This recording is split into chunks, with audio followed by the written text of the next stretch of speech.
Well, hey, and welcome. Thanks for tuning in from wherever you are tuning in from. Obviously, today we don't have any in-person services, but we are grateful that you've joined us online. And if you're a volunteer and you help us make Sunday happen every single week, I hope today you are enjoying a much-deserved Sunday off. And on this Memorial Day weekend, we take a moment to honor and remember those that lost their lives defending and fighting for the freedoms we get to experience every single day in this country. And if you've been tracking along with us, you know that we just wrapped up a 3-part series taking a look at modern day idolatry that we called When Good Becomes God.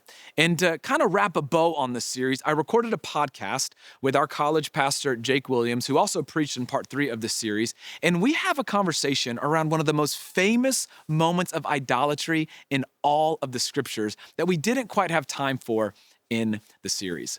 And you can also look forward to next Sunday because we're kicking off summer here at Woodstock City, and that is always a Sunday that you and your family do not want to miss. So enjoy the conversation, and we'll see you guys next week.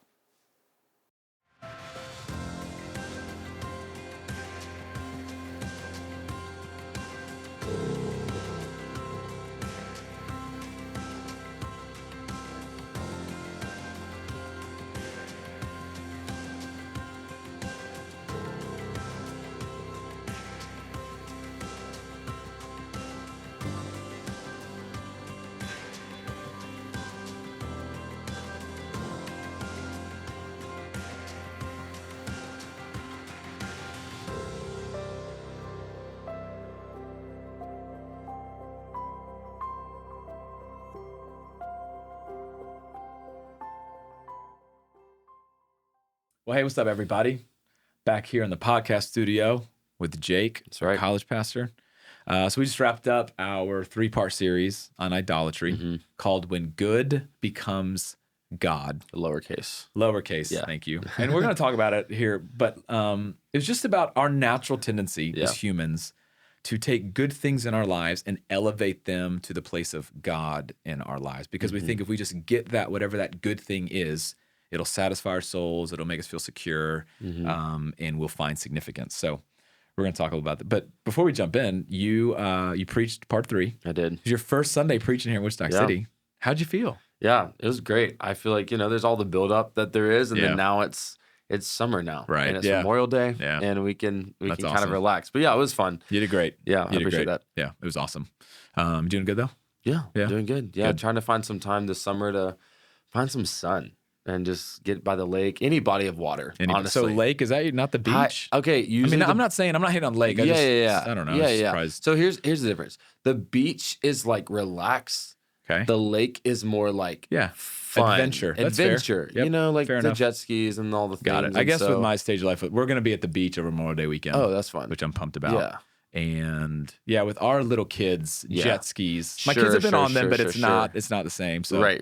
we'll be at the beach That's with our fun. in-laws. That's for the best. Yeah. My in-laws are great. I love traveling with our family. That's fun. So speaking of in-laws, you're about to get some. I am. When are you In getting married? October. October? Yep. Okay. That'll So be fun. a couple months away. Thanks for inviting me to your wedding. Yeah, you're welcome. Do you feel like you had to invite me? You were on the C list for sure. Dang. There's All an right. A, B, and then there's a C. Well, a lot of people said no. I wanted to keep my job. Okay. So yeah. All right, let's jump in to the content. That's good. That will be a lot of fun. So Jake, just why don't you tell us where we're going today? Yeah. So like Sarah said, we just wrapped a series called When Good Becomes God. And I feel like even as we were planning this, there's a story, there's a scripture that we're going to talk about today that just kept coming up. It's like, should we talk about that week 1? Yeah. No, it doesn't really fit. What about week 2? It kind of is a case study on idolatry. It's honestly, speaking of guest lists, it's kind of like that. I'm on your guest list. You kept getting bumped. Yeah, That's yeah. the story. Yeah, just we kept bumping bumped. it from the list. Yep. Yeah. You might get uninvited at this point. I'm just kidding. I like my job. But yeah, it's just kind of a case study on really all the principles we've been talking about. Is kind of seeing them, and it's interesting. Idolatry kind of transforms over generations and cultures. I mean, we're about to read something from thousands and thousands of years ago with like a very physical idol, and over the past few weeks, we've been talking about more of like our Western, world American version of idols. But it's really interesting to kind of talk through something like this. It was the story of the golden calf that a lot of people are probably familiar with to a degree if they grew up in church. Yeah. But they might not be. Yeah. So why don't you give us a little just a quick overview? overview. So Exodus 32, The nation of Israel has been brought out of Egypt. They saw the whole split the Red Sea thing with Moses, all Yep. those miracles. And so here in Exodus 32, Moses is up on Mount Sinai. He's getting the 10 Commandments from God. And he was gone a little bit too long for the Israelites' comfort. We'll talk about Right. that in a second. And so they start to get a little bit nervous and fearful, and they've got to have a God to worship. And so they ask Aaron, who was second in command, to fashion them an idol made from these gold earrings that they had. And it's a golden calf. Yep. Weird. And so then it's a golden calf. So then they start worshiping the golden calf. God, obviously, is God. He knows about it, Yeah. tells Moses of Mount Sinai. Moses comes back down. He's angry. It's when he smashes the 10 Commandments, all that stuff. And so we're going to dig into the details, but that's the moment that we're going to jump into here in Exodus 32. Yeah, and it's interesting because, I mean, you can pull so much from this. We can talk about this for hours, but I really do think there are probably 5 things that we could probably hit on specifically as it relates to this conversation of good things becoming God things. Yeah. And the first thing, and you kind of, I mean, you talk about this and you know, the kind of summary of this, but kind of the big thing in this story in general is just this idea of impatience. And how our impatience when we want something, specifically we want something, we pray about something, wanting something from God, our impatience in whatever circumstances, what kind of leads us to pursue idolatry or leads us to create things. I mean, even the very beginning of this in Exodus chapter 32, verse 1, it says, when the people saw that Moses was so long in coming down from the mountain, they gathered around Aaron and said, come, make us gods who will go before us. As for this fellow Moses who brought us up out of Egypt, we don't know what has happened to him. He is gone. Yeah. 40 Yeah. days. Right. So right. long. No, that's it. Yeah. Yeah. He's gone for about 40 days. Yeah. And you see the impatience. And you're exactly right. And this is kind of the first principle that impatience can lead us to idolatry. About 40 days, and they're confused. Where is he? What happened to Moses? Like, did he die? Has he forgotten about us? Has God Right. forgotten about us? Right. And so they start to grow distressed and anxious and worried and fearful. And with every day, they're growing more and more impatient. And it finally kind of reaches a breaking point for them where they're like, okay, well, Moses, who led us out of Egypt as kind of God's representative, right? Like, he's gone. I guess that means God is gone. Right. So they needed something like tangible Right in front of him. to worship right in front of them. And so what do? Well, they were so uncomfortable with their current circumstances. Yep. They were so impatient with God. Like, think about this. God just led them through a ridiculous amount of miracles, bringing them out of Egypt. And they're worried that he's left, right? Like, it's just so they're so uncomfortable with their current circumstances. Right. It led to a really irrational decision. The manufacturing of this idol that they begin worshiping. And I know it sounds a little bit weird, but like, we're the same way. Yeah. They were so worried that they felt like they needed to control a situation they felt like they were losing control over. But we do the very same thing. Whenever we grow impatient with God, with his timing, we've got hopes, we've got dreams, we've got plans, we've got things that we want to be true for our lives. Whenever those aren't changing, whenever they're not happening at our pace, whenever they're not happening in the way that we would want the dominoes to fall, that impatience can lead us to prop up something good that we ultimately want as God. And this is worth recalling. It's a quote from Tim Keller in his book called Counterfeit Gods. I cannot recommend it enough. And he says, again, I mentioned this in week 1, but we think that idols, he writes, we think that idols are bad things, but that is almost never the case. The greater the good, the more likely we are to expect that it can satisfy our deepest needs and hopes. Anything can serve as a counterfeit God, especially the very best things in life. So God's not working it out the way that we want. Impatience, I'm going to fill in the gap. Yeah. God's not working out the way that we want. I'm going to take matters into my own hands. It doesn't seem like my prayers are getting answered. Yeah. I'm going to take matters into my own hands. And so just a few examples. And I bet you and I could talk about the way this happened. But like, success then can become the measure of our fulfillment. Yeah. Or I wrote down here, a relationship becomes to be the ultimate place we look for in validation. A hobby becomes a habit that we run to numb our stress. Anything that we can control to try to overdrive our need for security. And so, you see this impatience and not liking our circumstances led to idolatry. Yeah. And I love that idea that impatience is this, it's when we feel like we're out of control. Yep. Honestly, I've never thought of that before. Like, when I'm impatient, I mean, I think about traffic yesterday, Yes. stuck in traffic. Right. Hello, 575. And it's like, I'm not in control of my ETA anymore. Right. You know, like, and so like, I'm feeling impatient in the same way we can get impatient with, you know, we're praying and asking God for something. We have no idea when, Yes. if it's going to come. And so How it's gonna- we yeah, decide, you know exactly. what? I don't want to wait any longer. Let me just do this myself. Let me do this myself. Yeah. Exactly. And then suddenly the thing that we are waiting on God for Mm-hmm. becomes this God, and we think it's going to give us what we want. And again, I mean, I'll just be honest, like when I first started in ministry here at Woodstock City, I was the college pastor. Mm-hmm. I'm saying that to you like you didn't know that. And we first started at KSU. I'd never done a job in ministry before. I was fresh out of seminary, and we had like 60 students showing up. Mm-hmm. And I'm over here thinking, if I just preach, this thing's gonna blow up. We're gonna outgrow this room so fast. Mm-hmm. That did not happen. The blow up did not happen for years later. Yeah. And I remember like success in ministry became this God in my life. And I remember because attendance was not growing, I literally started to think, maybe I'm not cut out for this. Yeah. Wow. And if 10 years ago, I could go back and kind of slap myself in the face about, hey man, you have no idea. Mm-hmm. You have no idea. You've made something good, wanting to grow something for the kingdom, God, and you've lost sight of who you are, who God is, and your role in all of this. It's not about you. And so, but it's just so easy to do. Yeah. You get impatient with where you want something to be and what you want something to do. It becomes God, and it changes the way that you view yourself, your circumstances, and even God. Yeah, it feels like too when you take your eyes off of God as God and you start to, like you mentioned, putting success or attendance, whatever, as God, it almost like multiplies the amount, like, because you're like, okay, attendance is God, but also I kind of feel like God in this sense, because if I can be really good, then that'll go, you know, so 100%. It just almost starts multiplying the amount of things that we start to worship. 100%. I remember, not to belabor the point, but I remember I asked Gavin, our previous lead pastor, who hired me to come speak at the living room. And I remember it was like 56 students. Why I remember that, I don't know, because I just need to go back to counseling. Yeah, right. And I remember thinking, he's going to fire me. Like, of all the weeks, we delayed start. I'm not kidding. But you can ask Scott, our production. He was doing production that night. I delayed start by 15 minutes in hopes that a few more people, maybe traffic. No, we just started 15 minutes late, you know? Yeah. So anyways, that's really good. No, and I think that's really interesting too. I think, I mean, even going back to this, the fact that this calf was fashioned out of things that they brought to the table. Yes. It's like the things that God has blessed us with.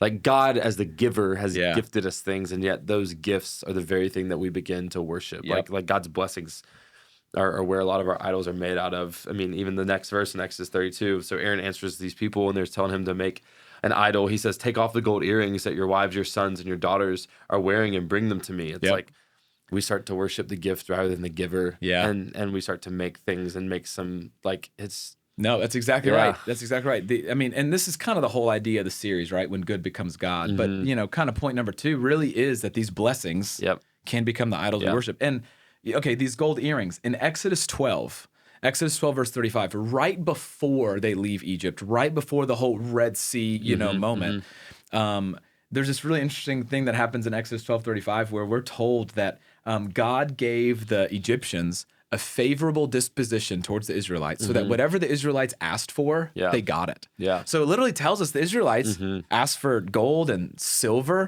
and they just got, like, they got away with highway robbery. You know what I'm saying? It was like the Ocean's 11 in plain sight, whatever.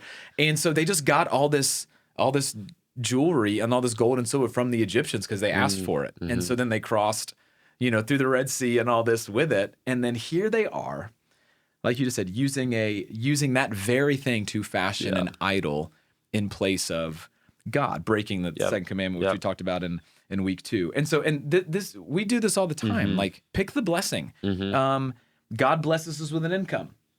We cling to it for security. Yeah. God blesses us with influence. We use it to build our own kingdom. God blesses us with children. And then their success and failure is a reflection on us. Right. And like I said in week 2, suddenly we start to care about their last name more than we care about their first name. God blesses us with a marriage, and then we put an impossible pressure on our spouse to fulfill our deepest desires. So we go on and on and on. Again, nothing wrong with any of those things. But when they become God, they're never able to come through for us because they Right. weren't created to be Right. the things that we need them ultimately to be for Yeah. us. And And so I think that's where sometimes we get deceived into thinking that we don't have idols in our lives because we think idols have to be bad things. you're right. And so, okay, cool. You want me to remove the idols? Yeah. I'm not going to remove my family. Right, exactly. I'm not going to remove my job. I'm not going to remove like influence, and you shouldn't. Exactly. It's just how are you leveraging the good things for God, Yes. like the God. Yes. It's like we talked about last week. Like you make a lot of it's not like we don't see God as God. He's just one of many gods that we worship. Mm-hmm. And so we worship him on Sunday, but then there's all these other gods that we worship throughout the rest of the week. And it's not that we have to like no one's saying like, hey, you know what, you got to abandon your family and Right, run away. no, Like, yeah, that's, exactly. That's not exactly. it. Like don't go home and like chastise your children because like that's not the goal. 100%. But it is like, man, how am I raising my kids for the glory of God? Yes. How am I leveraging? I'm about to walk into a really difficult conversation at work. How am I going to handle this delicately so that this person sees Jesus in me? 100%. And it like the kid one or your family. Yeah. Just because they're not an idol Mhm. doesn't mean they're not a priority. Mhm. You know what I mean? Yeah, Like yeah. and to your point, the way you love your family and show up for them, the actually best way to do that isn't to idolize them and put them in this spot where they reflect on you, they fulfill some kind of need that you have. Yep. The best way to love them is to make sure you are fully aligned with the heart of God and love God with all your heart, soul, mind, and strength. Yep. Then what's actually best for them, you're able to prioritize them in the most loving possible way. Yeah. And the way that you love them is by showing them that there is a God that's worth all of your, like you. Exactly. We don't want to be God to our own families. 100%. To our own, like 100%. we want to point them back to God, which is cool too. Something else, you mentioned this in week 1 that we all worship something. And it's like, we kind of have to replace the idea of what we're worshiping because we do always worship something. Yep. The object just changes. Exactly. Like we're going to worship for our entire lives. That's who we were created to be. That's part of the way God wired us is to put our affection and focus on something. But the object just changes. Yeah. And you see this in Exodus that Moses, when he's there, they're worshiping God. Oh my gosh, we out of Egypt, he delivers from Egypt. And then he leaves. They don't just they think he's gone, right? They grow impatient. They don't just stop worshiping. They look for something else to worship. And I think the reason for that is because I think, well, one, we're natural worshipers, but we are on a search for satisfaction, significance, Security. and security. All of those are real desires that we need. We just tend to run to the wrong places. So we never stop worshiping. In Israel's case, they didn't. They just changed the object. They just started worshiping something else. And this is kind of what you talked about in week 3. You can't just not worship anything. Right. You always do. So it's not about removing something from your life that you worship. It's about replacing it and ultimately renewing your mind to what's true. Yeah, it's reorienting the way that you think about it and the way that you, it's putting things back in their proper place. We're not trying to like get rid of everything. Now, there are probably some things that you do need to get rid of. For sure. Because, idolatry is always going to, not always, but a lot of times idolatry results in, or the symptom that we see of idolatry is sin. And that's when there are some things that probably do need to get removed. Not every form of idolatry is good, but to your point, and this actually leads into the next one, usually when idolatry leads to, like, it is sin, right? But when it in itself starts to lead to other types of sin, it didn't start there. Yeah, no. Do you know what I mean? But it will always lead there. Yes. Which is kind of what we see next there in the Exodus story. Yeah, right. And verses 5 and 6, when Aaron saw this, he built an altar in front of the calf and announced, tomorrow there will be a festival to the Lord. So the next day, the people rose early and sacrificed burnt offerings and presented fellowship offerings. Afterward, they sat down to eat and drink and got up to indulge in revelry. There it is.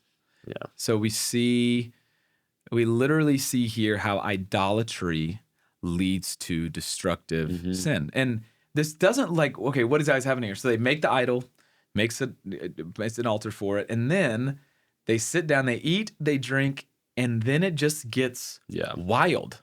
It just, that word actually there in the Hebrew, I wrote down here, it means to be unrestrained, exposed, even shamefully out of control, drunken behavior, orgies, and sexual misconduct. Like things got wild. Like honestly, think about like a a college party that just goes crazy. Sure. That's what happens here. Yeah, And it yeah. started with this worship Yeah, festival. right.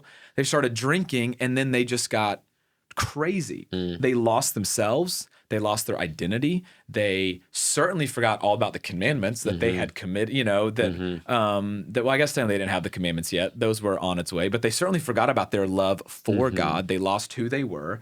Then they totally forgot that God rescued them Right. from Israel, from Egypt. He set them free, totally different path. And now they've just totally lost. So they fell into this sin that was supposed to make them distinct from any other nation. Now they look like every other nation. This was really what I spent a lot of week 2 on. So I don't want to belabor the point, and we've kind of been hitting around this, but this Sure. really is what happens when the root of idolatry, misplaced love. This is really what happens when I fail to love God with all my heart, soul, Yeah. mind, and strength. Then by default, there is something else that I'm loving. And I don't mean that you can't love God and love. We've talked about this. In fact, the second greatest, love your neighbor as yourself. But everything else that I love should be through the filter of, first I've got to love God with my heart, soul, mind, and strength. But when I start to love something else as much as God, then I'm making it an idol. And that's always going to lead to some kind of destructive sin or behavior, either in your own life or in the life of somebody else. Like, again, these are just a few examples. Like, ambition, great thing. When it becomes God and you lead that to, and when it becomes God, at first it's, okay, maybe you're just working a lot. Right. And okay, it starts with, okay, maybe I'm just not home as often. Maybe it's your job. I'm neglecting, maybe, okay, I'm missing some dinners. Then maybe it turns into now I'm starting to neglect my kids. But then suddenly the more you try to let that ambition or that job, whatever that's become God, fulfill your need for satisfaction and security, eventually like nothing's going to be enough. So you keep going. So suddenly it looks like I'm going to justify dishonesty in order to get a leg up. Instead of not looking successful, I'm going to step on whoever I need to step on. I'm going to forget my values and my integrity. So suddenly you started with something good, and not only did it along the way, it got worse and worse. As you tried to feed that, you're sacrificing at an altar of a God that's hard to please. Yeah. And that's what happens with idolatry. And that's why it ultimately is, and I can go on, like you started wanting love. You were created for it. But then suddenly your need for that became God. And no matter what you did to try to satisfy that, you never got there. Then you find yourself in unhealthy relationships. You find yourself sleeping around. You find yourself engaging with inappropriate content online because you're trying to satisfy that need that you have. Again, it just gets more and more destructive because that God, that good that you've made God, is really hard to please. Again, I'd mentioned ministering to people, and you don't even have to be a professional Christian, okay? Let's say just, whoever's listening to this, they want to minister, they want to do ministry, they want to share the gospel. Well, when that becomes God, suddenly you can quickly grow to be judgmental towards people, and you start to look like a Pharisee. The law became God, which led them to miss the heart of God. And so no matter how you slice this, our idolatry, because it is moving us from a place of loving God with our heart, soul, centering our lives on loving God with our heart, soul, mind, and strength, to loving something else, it will lead to destruction. And it'll just get worse and worse and worse because these gods, they're very hard to please. Do you think there's any, I just had this thought. I'm wondering if there's merit to it. Do you think that idolatry prevents us, Jesus says the first greatest commandment, love the Lord your God with all your heart, mind, soul, strength. Obviously, idolatry prevents us from doing that. Because you can't love God with all of something if you love something else. But then the second one, love your neighbor as yourself. Do you think also idolatry prevents us, like any form of idolatry prevents us from loving people? Yeah. So like, I bet you could make the argument that any form of idolatry, it's a really great question. I bet you can make the argument that any form of idolatry will keep you from loving people the way God wants you to. Because like, to your point, the first commandment, love God with our heart, soul, mind, and strength, boom, baseline. But then the second is like it, love your neighbor. Well, I can't love my neighbor fully if I'm not loving God with our heart, soul, mind, and strength. And the way to love my neighbor is a reflection of the first one. But I'm hard-pressed in this moment to think about any kind of idolatry that would not negatively affect somebody. Yeah. on the other side of me. I mean, you Right. think about, I mean, whether it's if job becomes God, that's going to affect your family, that's going to affect somebody that you work Yep. with. Yep. Honestly, I mean, like inappropriate content affects somebody that you don't know. Mm-hmm. You know what I'm saying? Yeah, Like it yeah. affects somebody that is getting paid from this, and Yep. now they're stuck in this cycle that's leading to destruction. I mean, Or no matter affects the way you view a real person. exactly, Yeah. like your future spouse. So literally, no matter how you, Yeah. no matter how you cut it, I think any form of idolatry will ultimately also lead to not only destructive sin in your own life, but I think it absolutely leads to an inability to fulfill the second greatest commandment that Yeah. Jesus said is just like the first one, to love your Yeah. neighbor as yourself. I mean, Yeah. can you think of one that Well, wouldn't lead to? I'm literally even thinking that my mind goes to when Paul writes Timothy that the love of money is the root of all kinds of evil. No, he doesn't say money. Yeah, because right. you can use money to honor the Lord your God, Yes, to love the Lord your right, God, to right, love your right. neighbors yourself. But when I love money, I don't want to give it up, even if I have a neighbor in need, even if I have someone who has a need, because but that's my money, I earned it. Exactly. That And hurts somebody else. it hurts They're somebody else. Yeah. Yeah. You're not building up the kingdom. You're I am hard pressed. Like someone's going to email me after listening to this. Well, what about this one? Yeah, Honestly, it'd be great. I would Yeah, love it. yeah, sure, I'm sure, hard sure. pressed, and I think that this is I love this. I think this is why Jesus married those two. Yeah. Because you can't separate them. That's the ethic of Jesus. Mm-hmm. People will know that you love me by the way that you love others. Like by the way you love one another. And so I think the two have been inextricably linked in the theology of Jesus. And I think you see it in idolatry Yeah. that it'll dishonor God. Yeah. It'll destroy you, and it'll hurt those on the other side of you. Yeah. So Yeah, that's really great. Yeah, as we're wrapping, one of the things that I just keep thinking through, and I've been thinking this through this whole series, I think this has been so convicting, even for my own, I said this, even as I've been writing that for my message and thinking through, it's convicting to me. I'm sure you would say the same for you in a lot of ways. no, and- not as much. Yeah, okay, I forgot you're perfect. Just kidding. But I think that it can kind of leave you feeling like, man, I'm a bad Christian, or man, I'm never going to be able to get there. Or like if you're not a Christian and think like, I'm never going to be able to get there. But I think that the way that this ends, and we see this over and over throughout the Bible, you watch the people of God like stray away and make idols out of something. And then God always calls his people back, because his response, even to our idolatry, is yes, he is just, and he will get justice, but he's also so merciful. Yeah. And I think that's a great way for us to like, just remember, like we talked about this last week, it is a constant cycle of coming back to, I've got to renew my mind. I've got to rethink this. There's going to be new idols that pop up over the course of my life. Like I don't have kids yet, but one day, God willing that I do, I have to guard my heart against that becoming an idol. Yeah. So it's a constant thing, and remembering that God will always be merciful. No, it's good. And that's how the way that this moment ends in Exodus 34. You see God's justice and you see his mercy. God's angry with them. That isn't hidden in the text. Like Moses is up there. I'd be interested to see how that moment, when he's up there and God's like, hey, you can't see this, but here's what they're doing, you know? And he's angry. God, because of his justice, is ready to just be like, I'm done with them. And then in this beautiful moment, Moses intercedes on behalf of Israel. He asks God to have mercy on them, and God does.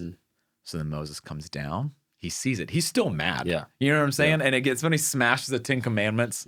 I wonder if he was just like, man, okay, overreaction. But, but he's so angry.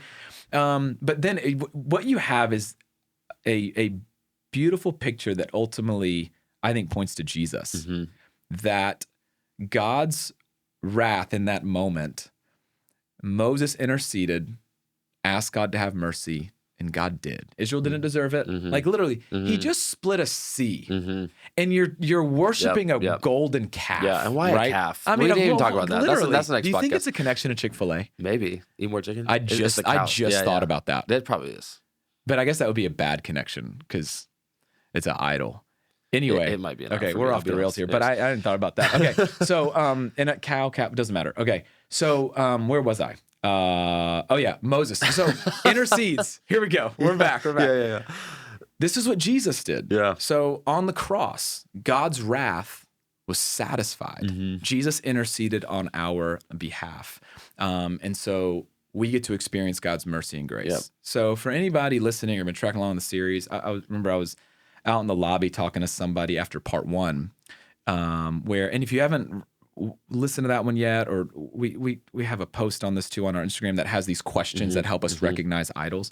Somebody came up to me and they're like, "Hey, the problem with this is that my list is so long." And they kind of laughed, and I laughed, and I was like, "Hey, I get it, but just start somewhere Yeah. and remember there's grace. Like this is a lifelong Yep. thing. Like this whole thing of idolatry." And to your point, new seasons will bring new forms of idolatry, right? Yep. And so this is a lifelong thing. And so if anyone is feeling shame about that, you need to remember God doesn't want idolatry because he cares for us. He's a jealous God because he knows that a relationship with him is what's best for us. And so one, that God though is full of grace and mercy towards you. Jesus has interceded on our behalf. So there's no shame and there's no condemnation. So really it's just asking the question, knowing that you're covered in the grace. Okay, where have I strayed? What in this season am I propping up as God? And then it's okay, recognize the idol, repent, turn from it to a God that loves you and can satisfy the deepest desires of your soul like nothing else can. So just and merciful. And because of Moses, and and I think God knew it was going to happen, but I think it set up what Jesus would ultimately do for us thousands of years later. Yeah, that's really good. So, yeah, that's awesome. Well, that's a wrap. Jake, thanks for jumping into this. Yeah. That was a lot of fun. This has been fun. Enjoyed the series. We should do it again sometime. Yeah. That was awesome. And thanks for tuning in. For those of you traveling over the holiday weekend, travel safe. And for any volunteers tuning in, hope you guys are enjoying a much-deserved rest this Sunday. And we can't wait to see all of you back here June 1st, Woodstock City, to kick off summer. Love y'all. We'll see you soon.